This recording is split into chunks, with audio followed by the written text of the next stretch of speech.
যেদিন থেকে আমরা বাড়িতে এই ধরনের খাবারগুলো বানিয়ে খাওয়া শুরু করেছি সেদিন থেকে আর বাইরে যেন খেতে ঠিক মন যায় না, খেলেও যেন মন ঠিক আর ভরে না। তাই বাড়িতে বানায় আর ইচ্ছা মতো পেট ভরে সবাই মিলে খায়। হ্যাঁ, একটু ঝামেলা বা খাটনি আছে বলে হয়তো অনেকে এটা বাড়িতে বানাতে চায় না, তবে যারা খাদ্যপ্রেমী তাদের কাছে কিন্তু এই খাটনিটা কোনো ব্যাপারই না। আর আমি তো বিশেষ করে শর্টকাট পদ্ধতিতে কিভাবে ভালো করা যায় সেটাই সবসময় চেষ্টা করি, আর যাদেরকে খাইয়েছি তাদের কাছে রিভিউটা কিন্তু ভালো পেয়েওছি। যাই হোক, আজকে আমি বানাচ্ছি পাও ভাজি। এই শীতকালে নানান রকম সবজি পাওয়া যায়, সমস্ত রকমের সবজি আমি কেটে নিয়েছি, নিয়ে সেটাকে প্রেসার কুকারে ভালোভাবে সিদ্ধ করে নিয়েছি। তারপর কড়াইয়ের মধ্যে একটু বাটার আর তেল দিয়ে একে একে পেঁয়াজ কুচি, আদা রসুন বাটা, টমেটো কুচি দিয়ে খুব ভালো করে সমস্তটা কষিয়ে নেব। তারপর তেল ছেড়ে এলে ওর মধ্যে দিয়ে দেব পরিমাণ মতো হলুদ গুঁড়ো, একটু কাশ্মীরি লাল লঙ্কা গুঁড়ো, স্বাদ মতো নুন। তারপর সিদ্ধ করে রাখা সবজিটাকে দিয়ে ভালো করে ঘেঁটে নেব। ঘাঁটতে ঘাঁটতে একদম যখন সমস্তটা খুব ভালোভাবে মিক্স হয়ে যাবে, তারপর দিয়ে দেবো পাওভাজি মশলা।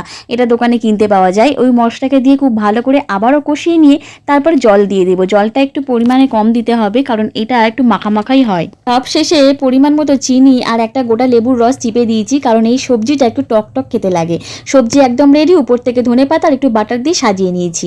এইবার তৈরি করব পাউটা। এখানে দেখতেই পাচ্ছ তাওয়ার মধ্যে একটু বাটার দিয়েছি আর ধনেপাতা কুচি, পেঁয়াজ কুচি দিয়ে পাউটাকে দুদিকটা খুব ভালো করে এইভাবে সেঁকে নেব। সেঁকে নিলেই কিন্তু তৈরি হয়ে গেল পাও ভাজি। বাড়িতে বানালে পেট ভরে ইচ্ছা মতো খাওয়া যায়। যাই হোক, আমার ভিডিওটা আজকে শেষ পর্যন্ত কারা দেখলে প্লিজ একটা লাইক আর কমেন্ট করে জানিও। আজকের মতো এই পর্যন্ত, বাই।